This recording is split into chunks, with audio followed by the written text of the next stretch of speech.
हो रही अभी नहीं हो गई। अदबी किसको करना चाहिए? हो गई आंटी स्टार्ट। हाँ चलिए, तो नए थोड़े थोड़े सबको समझ में आ गए होंगे, बाकी विषय पढ़ते पढ़ते धीरे धीरे अभ्यास में आ जाएंगे। तो अपनी 9 नंबर गाथा चल रही है ना, 8 नंबर हो गई, जहाँ जीव के कर्ता अपना द्रव्य संग्रह, बृहद द्रव्य संग्रह ग्रंथ चल रहा है निमिचंद्राचार्य का। उसमें उन्होंने जीव और अजीव द्रव्य को बताया, तो अपना जीव द्रव्य का वर्णन चल रहा है, जिसको आचार्य ने जीव के 9 अधिकारों का वर्णन किया है। अपना 8 नंबर गाथा में कर्ता अधिकार हो गया। अब बात भोक्ता की कर रहे हैं कि जीव भोक्ता है। 9 नंबर गाथा करते हैं। व्यवहारासु दुःखम् उग्गलकं फलं पम्बुजेयि आदानि चेनयदो चेदन भावम कुआदस। पढ़िए ना ये गाथा, आप लोगों ने पढ़ लो एक बार। व्यवहारासु दुःखम् उग्गलकं फलं पम्बुजेयि आदानि चेनयदो चेदन भावम कुआदस। व्यवहारा व्यवहार से, सुहु दुखम सुख और दुख, पुद्गल कर्म फलम पुद्गल पुद्गल पुद्गल कर्म फलों को, पम्बुजे ही भोगता है।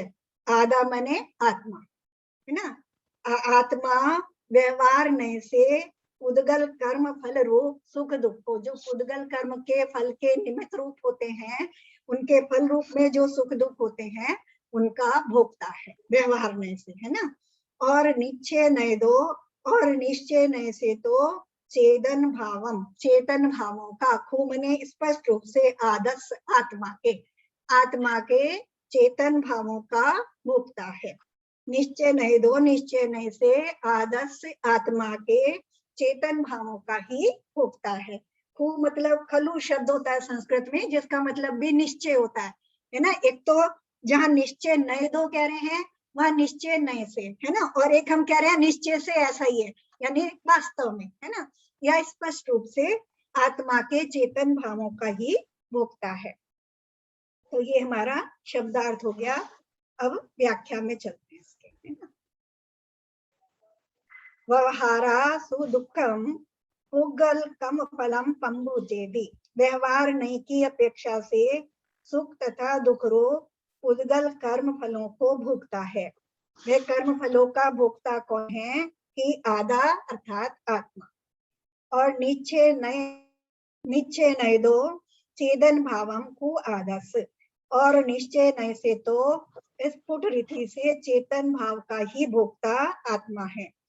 और वे चेतन भाव किस संबंधी है ना, चेतन भाव की बात कर रहे हैं कि अपना ही संबंधी है, यानी दूसरे के चेतन भाव का नहीं, अपने ही चेतन भावों का भोक्ता है।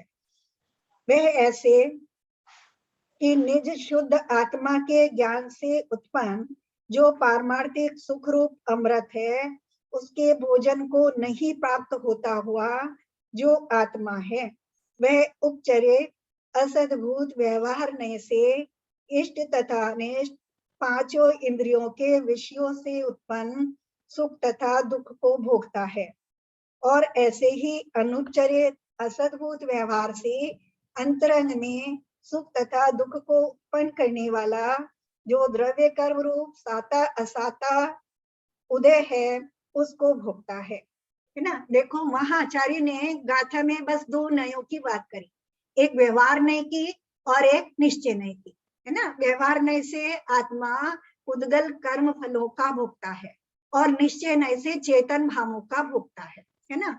अब लेकिन जब यहाँ व्याख्या कर रहे हैं तो व्यवहार नय के दोनों भेदों की बात कर दी, उपचरित की भी और अनुपचरित की भी, है ना। पहले जो ये तो कारण दिया कि कब कब भोगता है, अशुद्ध जो पुद्गल कर्म फलों को आत्मा कब भोगता है, जब वो अपने आत्म सुख को नहीं भोग रहा है ना। आत्मा से उत्पन्न सुख को दोनों को एक साथ नहीं भोगता, है ना। अपने आत्म सुख को, क्योंकि सुख हमने पढ़ा ना अतीन्द्रिय का सुख है ना, उसमें है वो महाराज जी के उसमें उन्होंने बताया 3 प्रकार का सुख जो है, अतीन्द्रिय सुख, अनिंद्रिय सुख और इंद्रिय सुख, है ना। अतीन्द्रिय सुख जो आत्मा का, आत्मा में जो सुख है ना, उसका जो अनुभव है, जो शुद्धोपयोग रूप अवस्था से प्रारंभ होता है, वो अतीन्द्रिय सुख, जिसमें इंद्रियों की कोई आवश्यकता नहीं है, वो अतीन्द्रिय सुख। और इंद्रिय सुख वो हमें पता है, पांचों इंद्रियों के माध्यम से जो हम सुख का अनुभव करते हैं वो इंद्रिय सुख, और मन के माध्यम से जो हम सुख का अनुभव करते हैं वो अनिंद्रिय सुख, है ना। मन को अनिंद्रिय भी कहते हैं ना, इंद्रिया अनिंद्रिया निमित्तम, है ना, जैसे हम सूत्र पढ़ते हैं, तो मन को अनिंद्रिय का, मन के माध्यम से भी, अभी पांचों इंद्रियों से हम किसी सुख का अनुभव नहीं कर रहे हैं, पांचों इंद्रियां शांत है, आराम से लेटे पड़े हैं, लेकिन मन में विकल्प चल रहे हैं और उससे हम सुख और दुख का अनुभव कर रहे हैं, तो मन के माध्यम से भी जीव सुख और दुख का अनुभव करता है ना। तो इन पुद्गल कर्म फलों का भोक्ता, पुद्गल कर्म हमें पढ़े 8 द्रव्य आठों कर्म, है कर्म, ना, हाँ और 9 कर्म, है ना, हाँ 9 कर्म भी उसी के नौकर, अंतर्गत हाँ आ जाते हैं। तो यहाँ उसके 2 भेद कर दिए आचार्य ने। कौन कौन से 2 भेद कर दिए? व्यवहार के उपचरित असद्भूत व्यवहार और अनुपचरित, क्योंकि जहाँ पुद्गल कर्मों की हमने पहले समझ लिया अच्छे से कि जहाँ जीव और कर्म को मिलाकर के बात हो रही है या किसी अन्य वस्तु को मिलाकर के बात हो रही है, वहां असद्भूत व्यवहार है ना। अब असद्भूत में 2, एक अनुपचरित, एक उपचरित।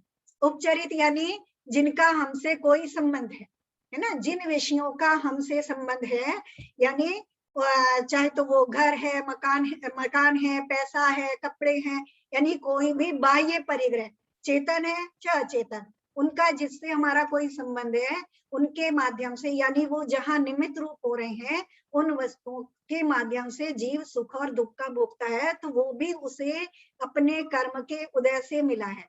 जिन कर्मों को पहले, क्योंकि कर्ता कितनी तरह से हमने कर्ता पढ़ा, निश्चय नय से करता, है ना, अशुद्ध निश्चय नय से करता, शुद्ध निश्चय नय से करता, फिर अनुपचरित असद्भूत व्यवहार नय से करता, उपचरित असद्भूत व्यवहार नय से करता।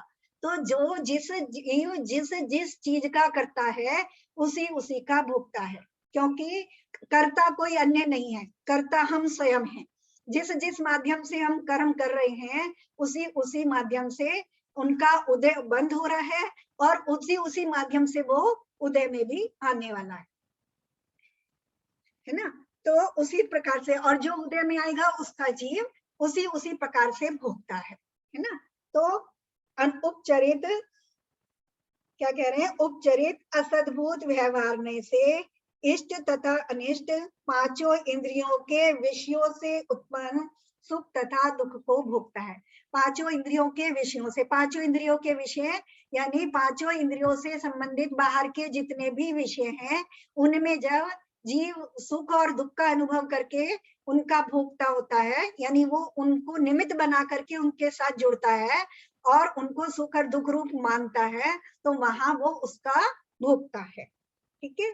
फिर अनुपचरित व्यवहार नय से अंतरंग में सुख तथा दुख को ऊपर करने वाले जो द्रव्य कर्म रूप साता और असाता है, उसके उदय को भोगता है ना।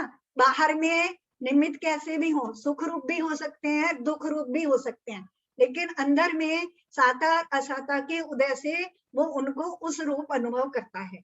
जैसे इसको, तो ये अनुपचरित असद्भूत व्यवहार में से, क्योंकि साता और असाता में से किसी ना किसी कर्म का उदय जीव को संसारी अवस्था में प्रति समय चलता रहता है। इसको ऐसे उदाहरण से समझें, जैसे मान लो एक हम बस में सफर कर रहे हैं, है ना, बस में सफर कर रहे हैं और उसका बहुत जबरदस्त एक्सीडेंट हुआ, बस का जबरदस्त एक्सीडेंट हुआ, इतना जबरदस्त हुआ कि कुछ लोग मर गए, कुछ बहुत जोर से ज्यादा रूप से घायल हुए, और हमें चोट तो लगी, बहुत ज्यादा नहीं लगी, एक टांग टूट गई बस, मान लो, है ना।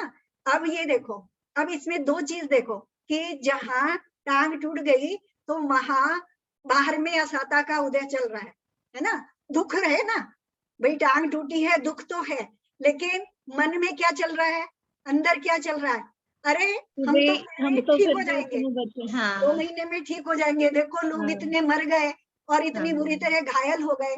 तो हाँ मतलब बाहर में कर्म का उदय है ना, जो शरीर के माध्यम से आया है ना, या कुछ नुकसान हो गया, मान लो डाकुओं ने लूट लिया, बीच में ट्रेन इत्यादि को आतंकवादियों ने लूट लिया या किसी ने लूट लिया, तो धन इत्यादि चला गया, तो बाहर में धन इत्यादि का जाना, बाहर में इन उस तरह का असाता कर्म का उदय जिसे हम कहते हैं हमारे पाप का उदय, लेकिन अंदर में दुख का नहीं होना, है ना, कि जो हुआ फिर भी हम अच्छे हैं, तो वो अंदर में साता का उदय चल रहा है, अंदर में असाता कर्म का उदय नहीं चल रहा है, क्योंकि परिणाम आर्त रूप नहीं हो रहे हैं, है ना, आर्त ध्यान रूप नहीं हो रहे हैं।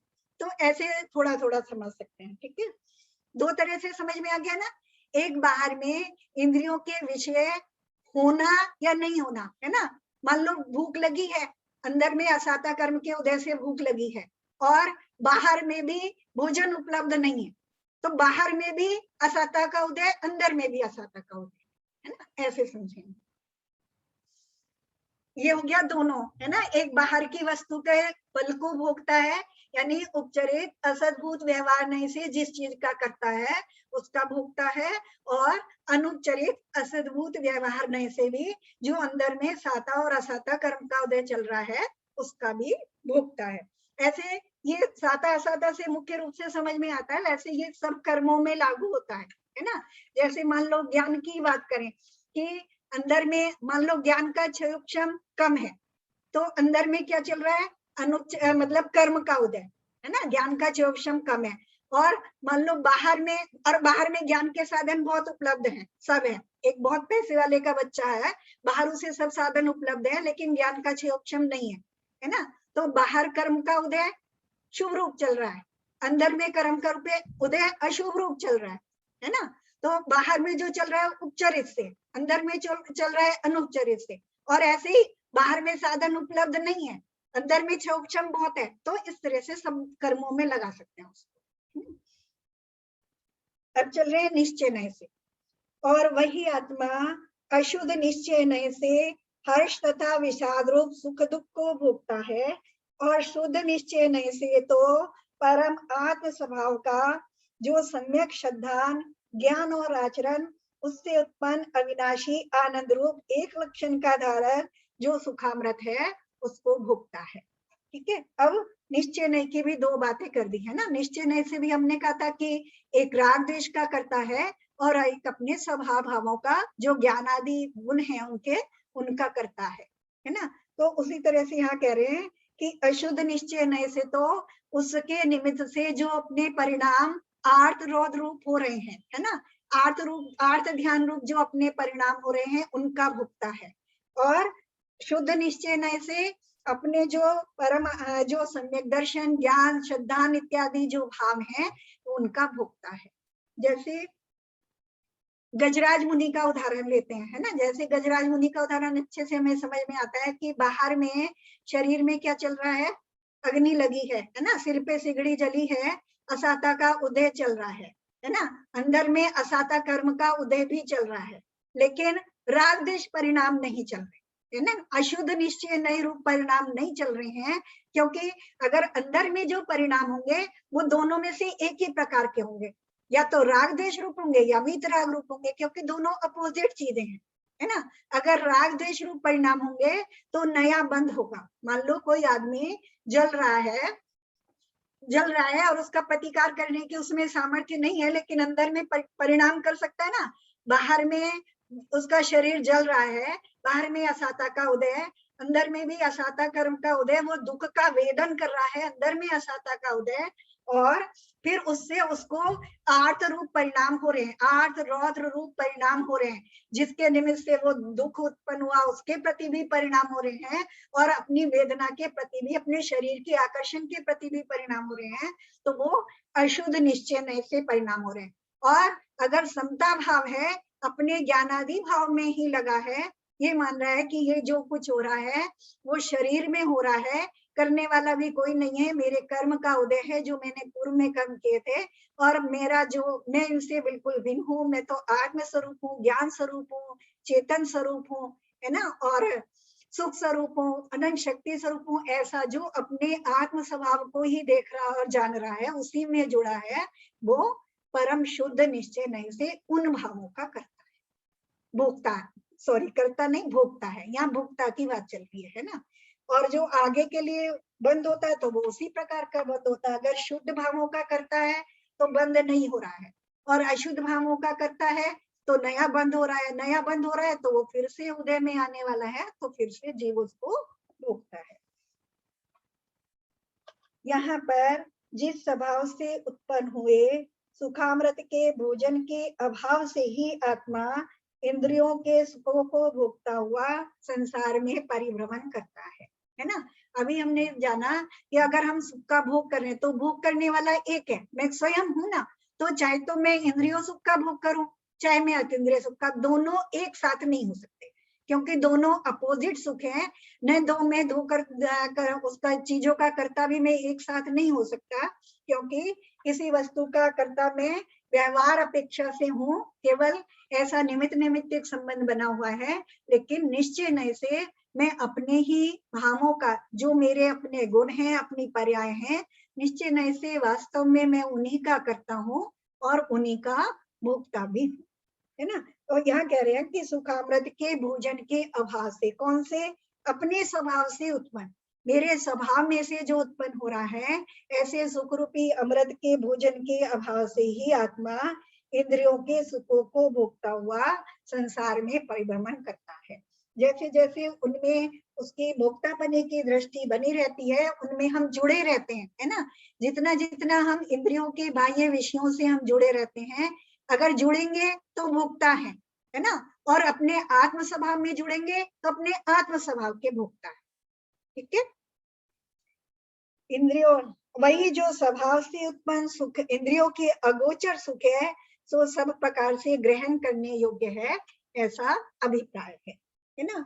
और जो निज ज्ञान स्वभाव का, निज आत्म स्वभाव का ही जहां हम करता है, शुद्ध निश्चय नय से जो हम अपने चेतन परिणामों के करता है, उसमें भी शुद्ध परिणामों के, जो शुद्ध परिणामों के करता है, तो क्या होगा आगे, जब तक हम संसार में बने रहेंगे तब तक भी हम शुद्ध परिणामों के ही भोक्ता होंगे, और सिद्ध अवस्था में भी उन्हीं परिणामों के कर्ता और उन्हीं के भोक्ता होंगे। लेकिन जब तक हम बाहरी विषयों से जुड़े रहेंगे, अशुद्ध परिणाम करते रहेंगे और बाहरी विषयों के कर्ता बने रहेंगे, तब तक हम उनसे बंद करते रहेंगे, एक रूप होते रहेंगे और उनके भोक्ता भी बने रहेंगे।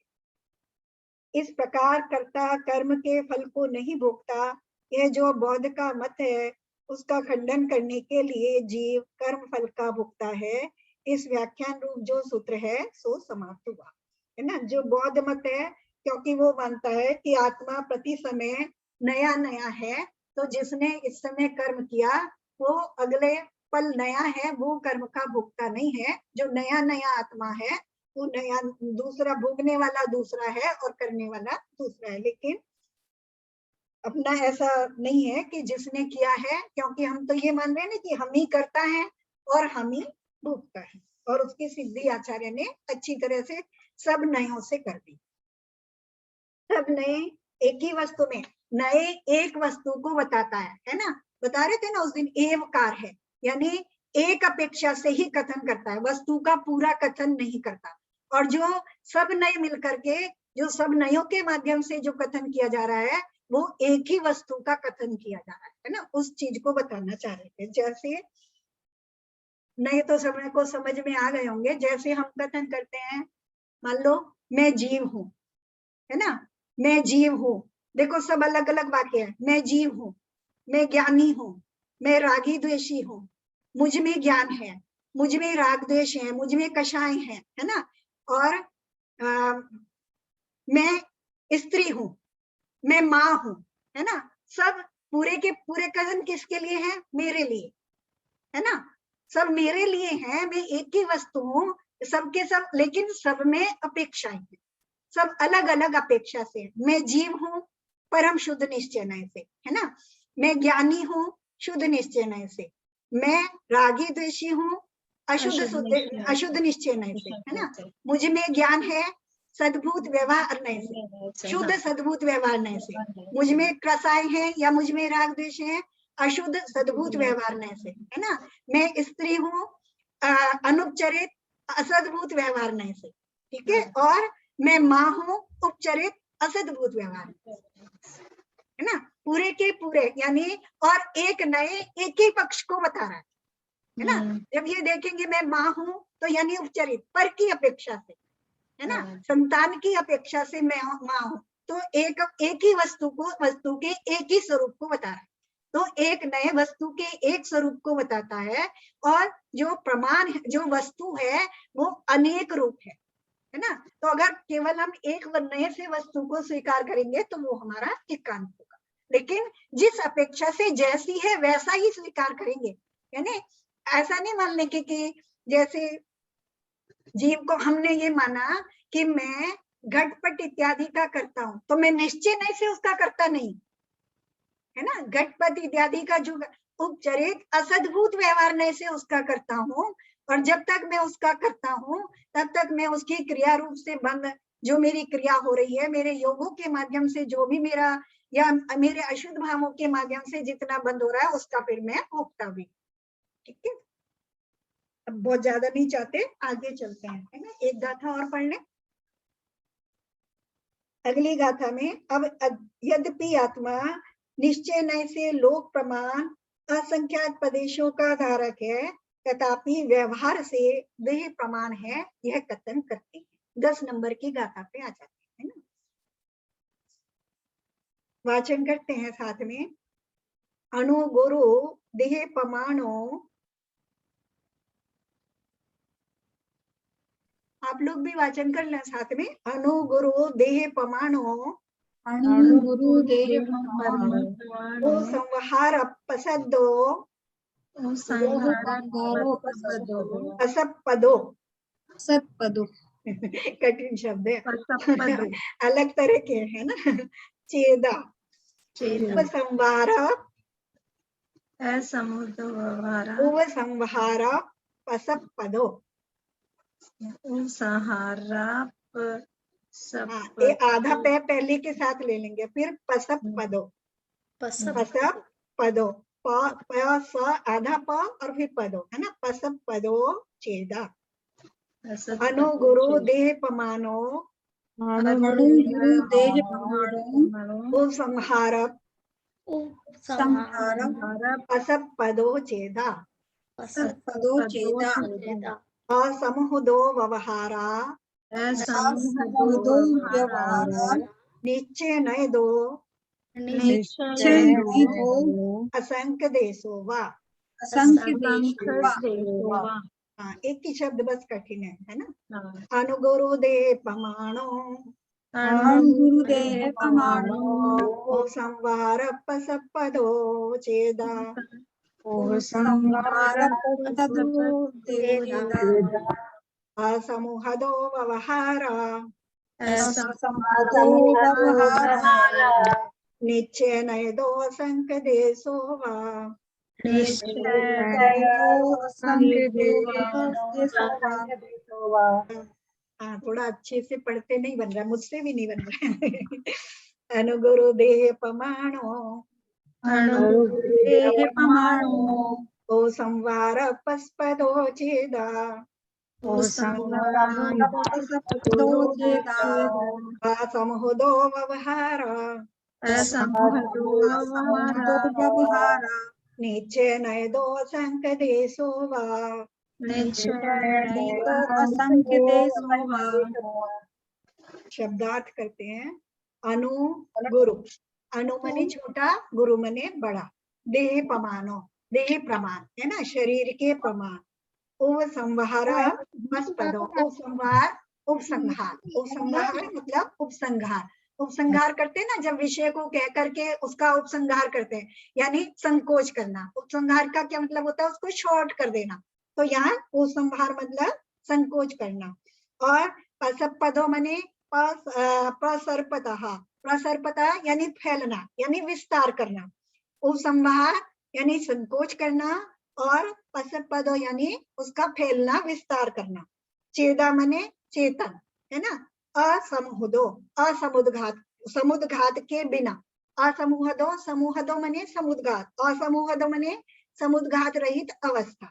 व्यवहारा, व्यवहार नहीं से, है ना। तो यहाँ तक लगाते हैं पहले। व्यवहारा, व्यवहार नहीं से। असमुदो, समुदघात के बिना। चेदा मने आत्मा, संकोच और विस्तार, उपसंहार संकोच और विस्तार की अपेक्षा से अनुगुरु देह पमानो, छोटे और बड़े शरीर पमान रहता है ना। नीचे से पूरा अर्थ लगाना पड़ेगा हमें उल्टा करके। व्यवहारा, व्यवहार नहीं से, असमूह दो, समुद्घात के बिना, है ना। असमूह दो, समुद्घात के बिना, चेदा मने आत्मा, उपसंहार पदो, यानी संकोच और विस्तार के कारण, छोटे अनुगुरु देह प्रमाणो, छोटे और बड़े देह प्रमाणो शरीर प्रमाण रहता है ना। यानी समुद्घात को छोड़ करके व्यवहार में से जीव जो है हमेशा कैसा रहता है, अपनी संकोच विस्तार शक्ति के कारण जैसा उसको शरीर मिला, छोटा शरीर मिला तो छोटा और बड़ा मिला तो बड़ा, है ना। छोटे और बड़े शरीर प्रमाण रहता है। और निश्चय नहीं दो, और निश्चय नहीं से तो असंख्य देशो वा मने और या तो और हमने पहले लगा लिया, और निश्चय नहीं दो, निश्चय नहीं से तो असंख्य देशो, असंख्यात देश प्रमाण है ना। कैसा है, जितने लोकाकाश के प्रदेश हैं असंख्यात, ऐसे असंख्यात प्रदेशी है। और निश्चय नहीं से जी असंख्यात प्रदेशों का धारक है। क्लियर हो गए ना शब्द। व्यवहारा, व्यवहार नहीं से, असमूह दो, समुद्घात के बिना, चेदा आत्मा, उपसंहार पदो, यानी संकोच और विस्तार के कारण, अनुगुरु देह प्रमाणो, छोटे और बड़े शरीर प्रमाण रहता है। और निश्चय नहीं दो, निश्चय नहीं से असंख्य देशों, है ना, असंख्यात प्रदेशों का धारक है। देशों यानी प्रदेश, असंख्यात प्रदेशों का धारक है। व्याख्या पे आ जाते हैं। अनुगुरु देह प्रमाणो, निश्चय नहीं से अपने देह से भिन्न तथा केवल ज्ञान आदि अनंत गुणों की राशि से अभिन्न, जो अपना शुद्ध आत्म स्वरूप है, उसकी प्राप्ति के अभाव से, यानी कब तक, उस समय की बात करें, यानी संसारिक अवस्था की बात करनी है कि जब तक अपने आत्म शुद्ध आत्म स्वरूप को जीव ने प्राप्त नहीं किया है, तब तक इस प्रकार देह की ममता के मूल कारण स्वरूप, देह कब तक मिलेंगी, जब तक हमें देह अपने रूप भाषित होती है कि मैं ही देह हूँ, मैं ही शरीर हूँ और मेरा ही शरीर है। जब तक मेरा ऐसा भाव है तब तक ही नए नए शरीर हमें मिलते रहते हैं, है ना। तो देह की ममता के मूल कारण स्वरूप आहार भय मैथुन परिग्रह रूप जो संज्ञा है, उनको आदि ले, जो समस्त राग आदि विभाव है, उनमें आसक्ति के होने से, यानी और भी कारण बता दिए कि देह में ममत्व भाव होने के कारण, जो संज्ञा है उनमें जोड़े रहने के कारण, और जो रागादि विभाव भाव है उनमें आसक्ति के कारण जीव ने शरीर नाम कर्म का उपार्जन किया है ना। ऐसे इन कारणों से हमें शरीर क्यों मिला, शरीर नाम कर्म के उदय से मिला। और शरीर नाम कर्म हमें कैसे मिला, अपने रागादि विभाव भावों के कारण, शरीर में आसक्ति होने के कारण, और इन चारों संज्ञाओं में आसक्ति होने के कारण, है ना। चारों संज्ञाओं में आसक्ति के कारण और शरीर आदि में आसक्ति के कारण, और मेरे जो राग आदि रूप अशुद्ध परिणाम होते हैं उनके कारण मैंने शरीर नाम कर्म का उपार्जन किया। और उसका उदय होने से जो नाम कर्म बांधा, अब उसके उदय से, जैसे नाम कर्म का बंध किया वैसा ही उदय होने से सूक्ष्म यानी छोटा तथा गुरु यानी बड़ा जो देह उसके प्रमाण होता है। जैसा मैंने बंद किया वैसा मुझे मिल जाता है ना। जितनी मेरी सामर्थ्य है ना, जितनी मेरी आर्थिक सामर्थ्य है, मैं उतना बड़ा घर बना लेता हूँ। अगर मेरी आर्थिक सामर्थ्य कम है ना, नहीं है तो झोपड़ी बना करके रहता हूँ, बड़ी है तो थोड़ा बड़ा घर बना लेता हूँ, और बहुत अधिक है तो महल बना करके रहता हूँ। तो ऐसा ही मैंने जैसे नाम कर्म का बंद किया है, अगर बहुत अशुभ नाम कर्म का बंद किया है तो उस तरह के सूक्ष्म निगोधिया इत्यादि सूक्ष्म पर्यायों में चला जाता हूँ, और वैसे छोटे शरीरों को धारण करता हूँ। और जो अगर उत्तम नाम कर्म का बंद किया है तो उत्तम उस तरह की पर्यायों को, उस प्रकार के शरीरों को धारण करता हूँ नाम कर्म के उदय से। और शरीर भी छोटे और बड़े शरीर, मान लो मनुष्य गति में भी मान लो हम हैं, तो यहाँ जो हमारा आकार इत्यादि है, मान लो 5 फुट से लेकर 7 फुट तक का है, लेकिन भूमि में जाओ तो वहां कितने धनुष प्रमाण उनकी काया है ना। और जितनी जितनी बड़ी शरीर है उतना उतना आत्मा का फैलाव है। किस कारण से कह रहे हैं, किस निमित्त से? ये शरीर प्रमाण होने वाला कौन है? चेदा, आत्मा है ना, चेतना वाला यह जीव है। किस निमित्त से है? उपसंहार प्रसद्धो, उपसंहार तथा प्रसर्पण स्वभाव से, है ना, अर्थात संकोच तथा विस्तार स्वभाव से। यानी जितना वस्तु होगी उतना, जितना शरीर का आकार होगा उतनी आत्मा फैल जाएगी। अगर शरीर का आकार छोटा होगा तो उतनी छोटी रहेगी, और बड़ा होगा तो फैल जाएगी। तात्पर्य यह है कि शरीर नाम कर्म के उत्पन्न से जो विस्तार तथा संकोच रूप जीव के धर्म है, उनसे यह जीव देह प्रमाण होता है ना। और ये शक्ति जीव में क्यों है? नाम कर्म के उदय से, है ना, कर्म के उदय से। क्योंकि सिद्ध अवस्था में कर्म का उदय नहीं है तो वहां ना संकोच रूप प्रदेश होते हैं, ना विस्तार रूप होते हैं, वैसे के वैसे ही बने रहते हैं जैसे वो अपनी अंतिम अवस्था में थे। तो इसका उदाहरण कह रहे हैं, इसमें दृष्टांत क्या है कि जैसे दीपक किसी बड़े पात्र में रख दिया जाता है तो वह उस पात्र के अभ्यंतर जो पदार्थ है उन सबको प्रकाशित करता है, और जो छोटे पात्र में रख दिया जाता है तो उस पात्र के अंतर्गत जो पदार्थ है उनको प्रकाशित करता है। फिर किस निमित्त से यह जीव देह प्रमाण है? असमूहदो, यानी समुद्घात के न होने से, अर्थात वेदना, कसाय, विक्रिया, मानांतिक, तेजस, धारक और केवली नामक जो समुद्घात हैं उनको छोड़ने से। अर्थात समुद्घात अवस्था में तो जीव देह प्रमाण नहीं रहता है, और असमुद्घात दशा में देह प्रमाण ही रहता है। और सप्त समुद्घातों का लक्षण किस प्रकार कहा है ना। वहां अभी गाथा में कहा था असमूहदो, असमूहदो यानी समुद्घात की अवस्था को छोड़कर। समुद्घात की अवस्था जो है संसार अवस्था में ही होती है ना। केवली जो सिद्ध भगवान है उनको समुद्घात नहीं होता, बस यहाँ तक कि जब तक जीव यहाँ है संसार अवस्था में है तब तक ही समुद्घात होता है, और वो 7 प्रकार का होता है। उसको भी आगे बताएंगे 7 प्रकार के समुद्घात को। लेकिन यहाँ भी तो समुद्घात की अवस्था क्यों कह रहे हैं कि समुद्घात की अवस्था में जीव शरीर में रहता हुआ भी जीव के जो प्रदेश हैं वो शरीर से बाहर निकल जाते हैं, उस अवस्था को समुद्घात कहते हैं, फैल जाता है मतलब।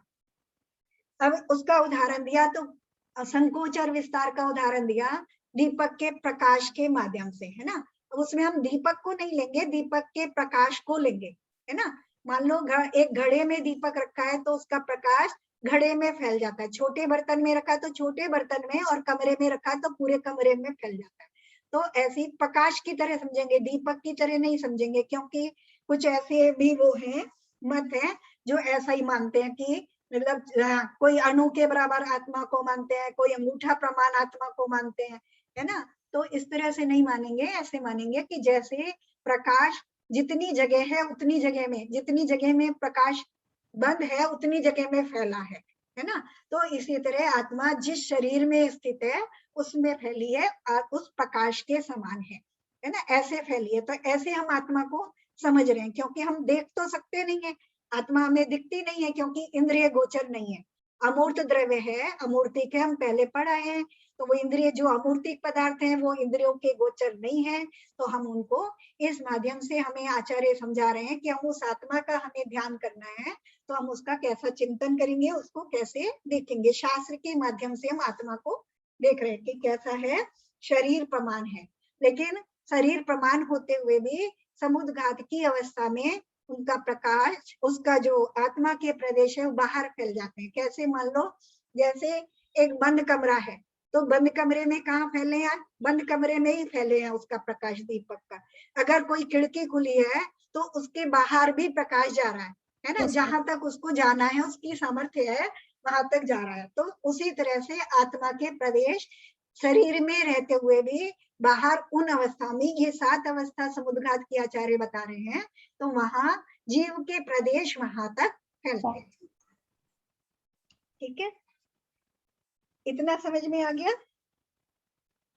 इसमें अभी फिर समुद्घात का वर्णन किया आचार्य ने। समुद्घात को चलो समुद्घात पढ़ लेते हैं, फिर अगली बार समझ लेंगे, है ना। अभी बीच में समुद्घातों का ही वर्णन किया, क्योंकि जो चीज हम पढ़ते हैं हमें विकल्प आ जाता है कि समुद्घात क्या है ना। तो 7 प्रकार के समुद्घात बताए यहाँ आचार्य ने। कौन कौन से? वेदना, कसाय, विक्रिया, मारणांतिक, तेजस, आहारक और केवली, है ना। अंडरलाइन कर लो। 7 प्रकार के वेदना, वेदना समुद्घात, कसाय समुद्घात, विक्रिया समुद्घात, मारणांतिक समुद्घात, तेजस समुद्घात, आहारक समुद्घात और केवली समुद्घात। तो ये 7 हो गए, ठीक है। अब इनको पढ़ते हैं। वेयना कसाय वियो मारणांतियो समुद्घातो तेजा आहारो छठो सतमो केवलिनम। तो ये तो नाम बताए हैं 7 के, है ना। वेदना, कसाय, विक्रिया, मारणांतिक, तेजस, आहार और 7वां केवली, ये 7 समुद्घात है। सो ऐसे हैं कि अपने मूल शरीर को न छोड़कर जो आत्मा के प्रदेश देह से निकलकर उत्तर देह के प्रति गमन करते हैं उसको समुद्घात कहते हैं। जैसे प्रकाश अभी कमरे में है ना, लेकिन खिड़की या दरवाजे के माध्यम से बाहर जा रहा है, लेकिन अंदर भी बना हुआ है ना। तो उसी प्रकार से आत्मा के प्रदेश शरीर में बने रहते हैं, लेकिन बाहर तक फैल जाते हैं, है ना, जहां तक उनको फैलना हो, तो उसे समुद्घात कहते हैं। अब इन 7 समुद्घातों को क्रम से दर्शाते हैं। जैसे पहले वेदना की बात कर रहे हैं। तीव्र वेदना के अनुभव से मूल शरीर का त्याग न करके जो आत्मा के प्रदेशों का शरीर से बाहर जाना, सो वेदना समुद्घात है ना। वेदना समुद्घात बता दिया कि किस समय होता है वेदना समुद्घात? जब जीव तीव्र वेदना में है, यानी शरीर में बहुत अधिक तीव्र पीड़ा हो रही है। कभी कभी ऐसे उदाहरण सुनने को मिलेंगे कि इतना ज्यादा बीमार था कि मरने वाला था, है ना, लेकिन फिर एकदम ठीक हो गया, है ना। ऐसे उदाहरण सुनने को हमें मिल जाते हैं ना कई बार, कि उसको कैंसर था, लास्ट स्टेज में था, लेकिन फिर ठीक हो गया, है ना। इस तरह के तो ऐसे जो जीव होते हैं, ऐसे तीव्र वेदना वाले जो जीव होते हैं, बहुत कष्ट में है, तो वो उनके जो आत्म प्रदेश है, अब उनके पुण्य का उदय है, अभी आयु बाकी है, तो आत्मा के प्रदेश बाहर वहां तक फैल जाते हैं जहां तक उस रोग की दवा उपस्थित है, और उस दवा को छू करके आ जाते हैं, है ना। और उससे फिर उनकी जो वेदना है वो समाप्त हो जाती है, कम हो जाती है। इस तरह का वर्णन मैंने और भी कहीं पढ़ा है, मतलब बहुत ज्यादा नहीं मिलता, बस इतना ही पढ़ने के लिए मिलता है कि तीव्र वेदना के समय, तीव्र वेदना के अनुभव से, है ना, उसका अनुभव हो रहा है, मूल शरीर का त्याग न करके जो आत्मा के प्रदेशों का शरीर से बाहर जाना, सो वेदना समुद्घात है। तो उसमें वेदना कारण है ना, तो इसलिए उसका नाम वेदना समुद्घात है। फिर तथा तीव्र क्रोधाधिक कसायों के उदय से मूल अर्थात धारण किए हुए शरीर को न छोड़कर जो आत्मा का प्रदेश दूसरे को मारने के लिए शरीर के बाहर जाते हैं, उसको कसाय समुद्घात कहते हैं। मतलब दूरी बनी हुई है ना। इसका मैंने पढ़ा था, मुझे अच्छे से याद नहीं है, 7 हाथ दूर तक जा सकते हैं, इसमें बहुत दूर नहीं जाते हैं। बहुत क्रोध आ रहा है किसी के ऊपर, जीव को इतना क्रोध आ रहा है कि मैं उसे जान से मार डालूं, है ना, लेकिन शरीर से वो ऐसी क्रिया नहीं कर रहा है, भाव चल रहे हैं उसके अंदर, आत्मा में ऐसे देश रूप क्रोध रूप परिणाम चल रहे हैं, है ना, और मन में ऐसे भाव निरंतर बने हैं कि मैं उसको जान से मार दूं। तो आत्मा के प्रदेश ऐसे तीव्र क्रोध के उदय में आत्मा के प्रदेश बाहर उसके पास तक निकल करके जाते हैं और उसको मार करके वापस आ जाते हैं, मार देते हैं उसको, यानी शरीर से क्रिया न होने पर भी इस तरह की क्रिया हो जाती है ना। उसको कसाय समुद्घात कहते हैं। तीव्र कषाय के उदय से ऐसा होता है। तो ये हो गया दूसरा। आंटी वो क्या है भावों से मारते हैं उनको? कैसे मारते हैं? जैसे आप कह रहे हैं कि आत्मा के प्रदेश बाहर निकल रहे हैं, शरीर हाँ, में भी है और भाव कर रहे हैं। हाँ, आप खुद तो स्वयं तो पहुंच ही नहीं रहे हैं उसमें, तो हाँ। किस तरह से होगा? मतलब स्वयं पहुंच रहे ना, आत्मा के प्रदेश जा रहे हैं तो स्वयं ही जा रहे हैं ना। ये अच्छा। औदारिक शरीर नहीं जा रहा, और आत्मा के प्रदेश जो जाते हैं वो जी। कारमान और तेजस शरीर हाँ, में हाँ, जाता है। हाँ, हाँ, तो हाँ, लेकिन ये औदारिक शरीर नहीं जा रहा है, जी और क्रिया हो जा रही है उससे, जी। है ना। बस इतना ही, मुझे भी ज्यादा नहीं पता, इतना ही पता है। हो गई ना, जैसे ये जी। कसाय समझ जिस जाते। किसी को देते हैं उसका बुरा लेकिन हो इसमें गया, ये कह सकती ना आंटी, है जैसे ना, बोलते ये हैं तो कि बरगड़ाएं जो रहती हैं, बदुआएं दे देते हैं। देखो मरता भी दूसरा, मरने वाला जो मरेगा, हम वस्तु स्वरूप को अच्छे से समझते हैं। जो मरने वाला मर रहा है उसका आयु कर्म पूरा हो गया, वो तब तक, जब तक उसका आयु कर्म पूरा नहीं हुआ तब तक तो वो मरेगा भी नहीं, है ना। चाहे आत्मा के प्रदेश चले जाए, चाहे उसके सिर पे हम तलवार चला दें गले में, तब भी वो मरेगा नहीं, चाहे गोली चला दें उसके ऊपर, है ना, जब तक उसका आयु कर्म बाकी है। उधर उसके आयु कर्म समाप्त हो रहा है, और यहाँ जीव के ऐसे परिणाम हो रहे हैं, ऐसे तीव्र कसाय रूप परिणाम हो रहे हैं, शरीर से क्रिया नहीं भी कर रहा है तो भी आत्मा के प्रदेशों के निमित्त से लगता है, लगेगा ये कि दूसरे जो मरने वाला है, सामने वाला है, वो हार्ट अटैक से ही मर गया है ना, अंदर से तो ऐसे लगेगा। निमित्त बना, लेकिन बंद भी होगा ना, फिर उसको बंद भी तो हाँ, जो कर रहा, जो परिणाम कर रहा है उसको तो बंद होगा ही होगा। हाँ, और निमित्त भी बन रहा है। उसको तो अपने भावों का बंद निश्चित रूप से होगा। नहीं, मान लो उसने ऐसे भाव कर लिए कि ये मतलब को मारने के भाव कर लिए, अपने भावों का कर्ता अपनी तो जगह वही है ना, बैठा भी शुद्ध भावों का कर्ता वही तो है। मतलब उसका जैसे उसकी हत्या का ये जिम्मेदार होना नहीं मानेगा। सरिता साफ आवाज नहीं आती तुम्हारी। हाँ, यहाँ पे ना व्हाट्सएप आजकल बहुत डिस्टर्ब है। चलो 2 हो गए, अपना तीसरा पढ़ते हैं। किसी प्रकार की विक्रिया उत्पन्न करने व कराने के अर्थ मूल शरीर को न त्याग कर जो आत्मा के प्रदेशों का बाहर जाना है उसे विकुर्वणा अथवा विक्रिया समुद्घात कहते हैं। जो विक्रिया करते हैं ना, एक शरीर से दूसरे शरीर बना करके, है ना, तो जा करके, जैसे हम कहते हैं ना टेलीपैथी जिसे कह देते, एक तरह से ऐसे समझ लो, है ना, टेलीपैथी जैसा समझ लो कि विक्रिया आत्मा के प्रदेश, और उसमें कारण दिया किसी प्रकार की विक्रिया कामादि जनित विकार उत्पन्न करने व कराने के अर्थ मूल शरीर को न त्याग कर जो आत्मा के प्रदेशों का बाहर जाना है उसके विकुर्वना अथवा विक्रिया समुद्घात कहते हैं। अब बहुत ज्यादा नहीं पता, बस विक्रिया समझ में आता है इसमें, है ना, इतना मुझे भी नहीं पता, जो यहाँ लिखा है बस वही समझ लो, है ना। तथा मरणांत समय में मूल शरीर को न त्याग करके जहाँ कहीं इस आत्मा ने आयु बांधा है उसके स्पर्शन को जो प्रदेशों का शरीर से बाह्य कमर करना सो मरणांतिक समुद्घात है। मरण के समय, है ना, मरणांत समय में मूल शरीर को न त्याग करके, मरने से पहले कभी कभी ऐसा होता है ना कि अंतर मुहूर्त पहले ही लगभग होता है कि वहां जा करके आभास हो गया जीव को कि मैं मरने वाला हूँ, और उस समय कि मुझे उसे पता है कि आप कहाँ उत्पन्न होना है, आत्मा के प्रदेशों को तो वहीं जाना है, वो स्वयं चले जाते हैं ना अपने कर्म का निमित्त लेकर के साथ में, कोई भेजता तो है नहीं, कोई, हम तो मानते नहीं कि भगवान ने किसी को भेज दिया, यहाँ से उठाया वहां भेज दिया, अपने ही कर्म के निमित्त से जाता है अपने कारमान और तेजस शरीर के साथ। तो जाकर के पहले उस स्थान को दे करके उस प्रदेश को छू करके वापस आ जाता है, उसे मरणांतिक समुद्घात कहते हैं। ऐसा मैंने पढ़ा था, इसमें जो पढ़ा था तो कि व्यंतर देवों में ज्यादा होता है इस प्रकार का समुद्घात, क्योंकि उनको अवधि ज्ञान से पहले पता चल जाता है ना कि उनकी आयु समाप्त हो रही है, तो वो जाकर के देख सकते हैं अपने उसको कि कहाँ उत्पन्न होना है उन्हें।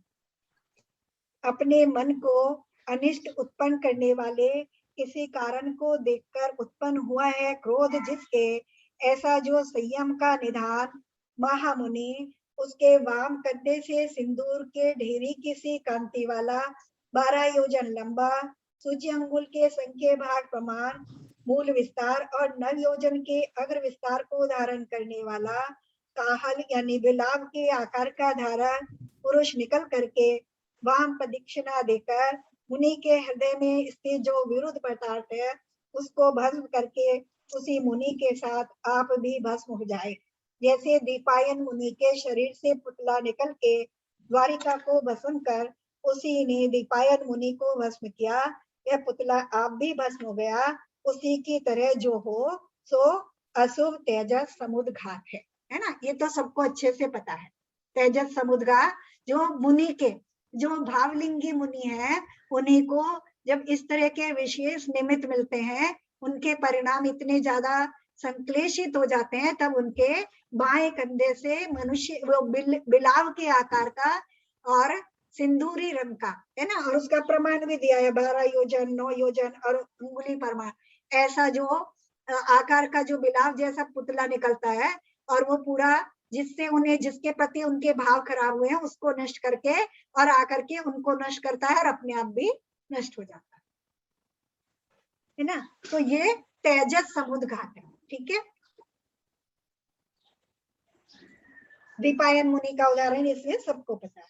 तथा जगत को रोग अथवा दुर्भिक्ष आदि से पीड़ित देकर उत्पन्न हुई है कृपा जिसके, ऐसा जो परम संयम निधान महर्षि उसके मूल शरीर को नहीं त्याग कर पूर्वोक्त देह के प्रमाण को धारण करने वाला अच्छी सौम्य आकृति का धारक पुरुष दक्षिण स्कंद से निकलकर प्रदक्षिणा कर रोग दुर्भिक्ष आदि को दूर कर फिर अपने स्थान में प्रवेश कर जाए, यह शुभ रूप तेजस समुद्घात है ना। ये दो प्रकार का तेजस समुद्घात, दो प्रकार का, एक अशुभ और एक शुभ।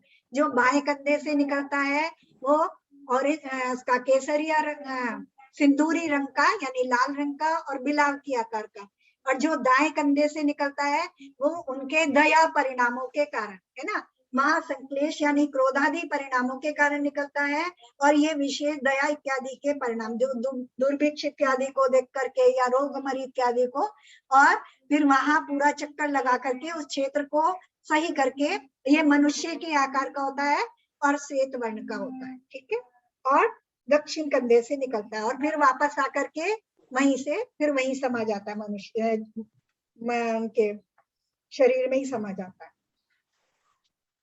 उत्पन्न हुई है पद और पदार्थ में भ्रांति जिसके, ऐसा जो परम रिद्धि का धारक महर्षि उनके मस्तक से मूल शरीर को न छोड़कर निर्मल स्फटिक के आकृति को धारण करने वाला एक हाथ का पुरुष निकलकर अंतर्मूर्त के बीच में जहाँ कहीं भी केवली को देखता है, और उन केवली के दर्शन से अपना आश्रय जो मुनि उसके पद और पदार्थ का निश्चय उत्पन्न कर अपने स्थान में प्रवेश कर जाए, सो यह आहरक समुद्घात है ना।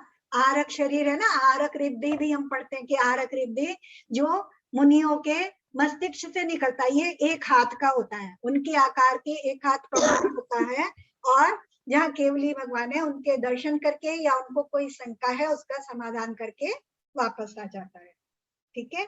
और केवलियों के जो दंड कपाट पतर पूर्ण होता है सो सातवां केवली समुद्घात है ना। केवली भगवान जो 13वें गुण स्थान के अंत में जब योग धारण करने वाले होते हैं, उससे पहले अगर उनकी आयु कर्म जिस समय एक अंतर मुहूर्त रह जाता है उस समय होता है ये आयु कर्म। मतलब कितना है, आयु एक अंतर मुहूर्त की बची है, लेकिन जो बाकी कर्म है जैसे आयु नाम और गोत्र 3 कर्म भी बाकी है ना, उनकी जो सत्ता है वो अधिक समय की है। मान लो वो उनकी जो समय है वो 1-1 वर्ष का बचा है ना, तो उनका समान करने के लिए आयु के बराबर, क्योंकि सब कर्मों को यही छोड़ के जाना है ना, और उनको सबको बराबर करना है ना, तो उसके लिए केवली समुद्घात होता है उनके भगवान की, इसलिए क्योंकि केवली के शरीर से निकलते हैं इसलिए वो केवली समुद्घात।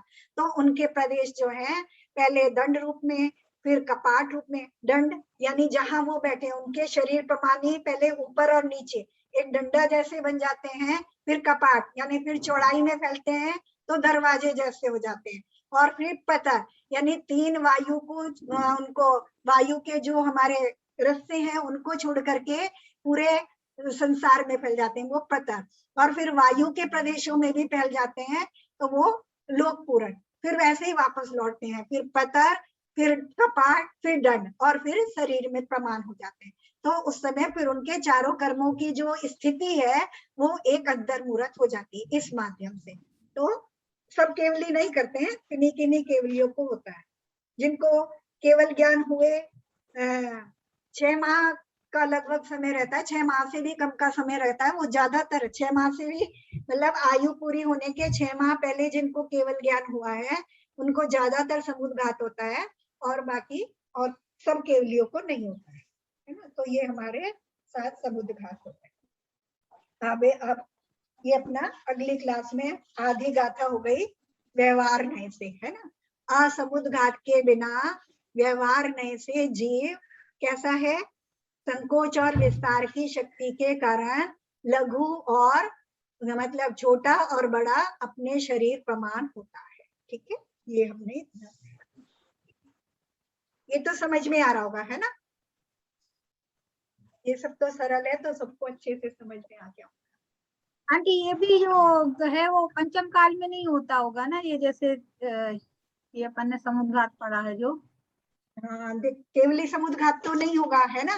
और केवली जो मुनियों को तेजस तेजस तो और वो, आहारक समुद्रघात होता वो भी नहीं होता। हाँ वो कह रहे वो नहीं होता। हाँ, वो नहीं होता। ये पहले के जो क्या कहते हैं कसाय और जो पढ़े अपन ने स्टार्टिंग में वेदना हाँ, कसाय। वो हो सकते हैं, वेदना कसाय और ये जो है ना मारणांतिक समुद्रघात। वैक्रिएट भी आंटी देवों में या वो रिद्धिधारी मुनियों में ऐसा की? नहीं, ये तो सभी जीवों को हो सकते हैं ना, अच्छा। वेदना कसाय और वो नहीं, वाले तो वैक्रिएट मुनियों को जो कसाय के कारण होता है वो तो उनका तेजस समुद्रघात होता है हाँ हाँ ना। हाँ। ये सामान्य जीवों को भी होते हैं मारणांतिक और वो। हमें मुझे याद है मेरी नानी थी, काफी बीमार थी, 6-7 महीने से बिल्कुल खाट पे पड़ी थी। जिस समय मरी वो मैं भी उस समय उनके पास बैठी थी। मतलब पहले हमारे नाना मर गए थे, फिर 15 दिन बाद नानी मरी थी, दोनों बीमार पड़े थे, तो उन्हीं के पास रहते थे। तो नानी बड़ी थी तो मेरी मामा भी बैठे थे और मेरी माँ नहीं थी, माँ शायद बाहर थी और मैं अपने मामा के साथ बैठी थी। तो वो थोड़ी देर पहले जब मरी ना, उससे थोड़ी देर पहले बड़बड़ाने लगी, तो हम सुन रहे थे ध्यान से क्या बोल रही है। तो कह रही थी मैं तो देखा ही अपना घर, मैं तो वहां, उन्होंने एक शहर का नाम बताया कि मैं तो वहां जा रही हूँ, विजय कुमार के जैन के घर, बड़ा अच्छा घर है। उसके आधे पौने घंटे बाद वो मर गई। तो इस तरह का मतलब होता होगा। तो ये घटना मैंने खुद देखी है, तो उससे मुझे लगता है कि जीव ऐसा कर सकता है जो आचार्यों ने वर्णन किया है, तो ऐसा होता होगा, है ना। और वैसे अभी उसमें पढ़ा था ना, जब हमने ये जीव कांड पढ़ा था, गोमट साठ जीव कांड पढ़ा था, तो उसमें उन्होंने दिया था कि ज्यादातर जो है व्यंतर देव ज्यादा करते हैं मारणांतिक।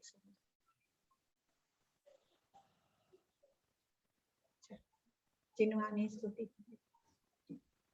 जावानी के ज्ञान से सूझे लोकालोक, सोवानी मस्तक नमो सदा दे। हे जिन्वानी भारती तो जपो दिन रैन तो तेरी शरण गए सो पावे सूझे। दे भजो अरहंत को गुरु सेवा निर्घंत